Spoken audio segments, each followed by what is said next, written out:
Here we go. Junior high. Ben Franklin. Ben Franklin Junior High. My junior high. The man without a face. The faceless Ben Franklin. Where'd it go? Where did it go? He has no legs or face. This is the ghost of Ben Franklin Junior High School. Hey. Go Wildcats. Go. That's me in the mouth there, being eaten alive. That's what happened to me. She's super cute. You don't smoke or you'll turn out like that. Is her name Stacy? Her name is Stacy. Hey Stacy. Hi. You have nice guts. It's not horrible, it's sterile. Hey, they never had round tables before. I like that they have a copy of Hitler's Daughter out. Yeah. That's pretty awesome. Does this belong to you? It says so right here. That's totally mine. Hey, is Hitler's daughter the one in the background? That's her, in the back in the red. She's the Nazi. Nazis wear red, everybody knows that. She knows where they keep the Jews. In the Jews cooler. Ba-dum-bum. Yeah, there you go, everybody. My cafeteria, but there were no round tables when I went This there. used to be awesome. Used to be dark. Now it's not. It's handicap friendly. I really like this one.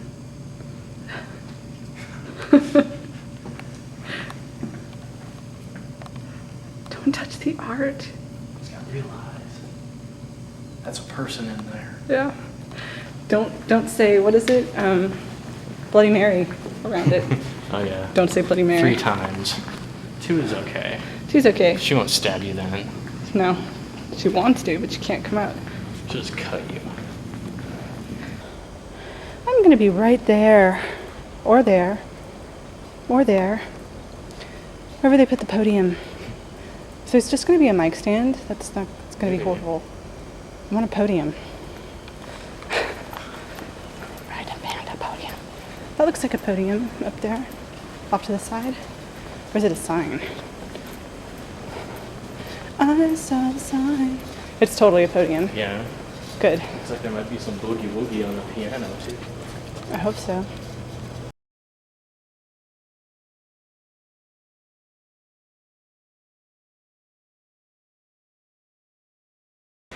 Years ago, I sat exactly where you're sitting, literally, because this was also my junior high school. The house I lived in is situated between Ben Franklin, Washington Elementary, and Fargo North High School. I attended all of those schools, but I did not graduate from Fargo North. I graduated from Woodrow Wilson. Let me tell you how I came to be at the school you spent at least your senior year in. It was 1997, and except for a small stay in Kentucky, Fargo Public Schools were the only ones that I've ever attended. Upon moving from the South, one thing was painfully clear. I didn't fit in. I spoke differently. My family structure is extremely non-traditional, and I was raised to believe that everyone had the right to be different. That's how I was raised. It's not my fault. I was taught by my mother that real life was precious and short, so why be somebody else? I've been told that I was different, destined for educational greatness, and that I was bound to end up in a career that everyone would generally approve of. You know, that mark A, B, or C stuff. What I wasn't told is how hard getting an education would be. I was still trapped in the same situation and class that had interfered with my right to learn since the 3rd grade. Ruthless bullying, alienation, discrimination, and worst of all, plain ambivalence surrounded me. I was outspoken, funny looking, and a complete nerd. So basically the same as I am now. But I don't think those things warrant discrimination or punishment. Let me take a quick second to address ambivalence, the most deadly state of being to your bright future. Not caring. It's poisonous. Being treated that way dissolves your soul from beneath your skin. It sends you into silence. It teaches you that nothing matters. It also happens to be really, really pointless. It is better to dislike than overlook. Passion, in any form, is better than ambivalence. Maybe you can relate, but when fear, conflict, and adversity become the focus of your school day, you don't get a lot done. So in 1997, I did something about it. I approached my mother with information on Woodrow Wilson. She looked at the name of the school and immediately shook her head. No way. Absolutely not. That was the school for kids that had problems. That was the school for students that weren't good enough to go to North, South, or other high schools named after cardinal directions. A little time passed, and I worked on her over dinner. Mom, it's a school where you can work at your own pace. Maybe I'd actually learn something.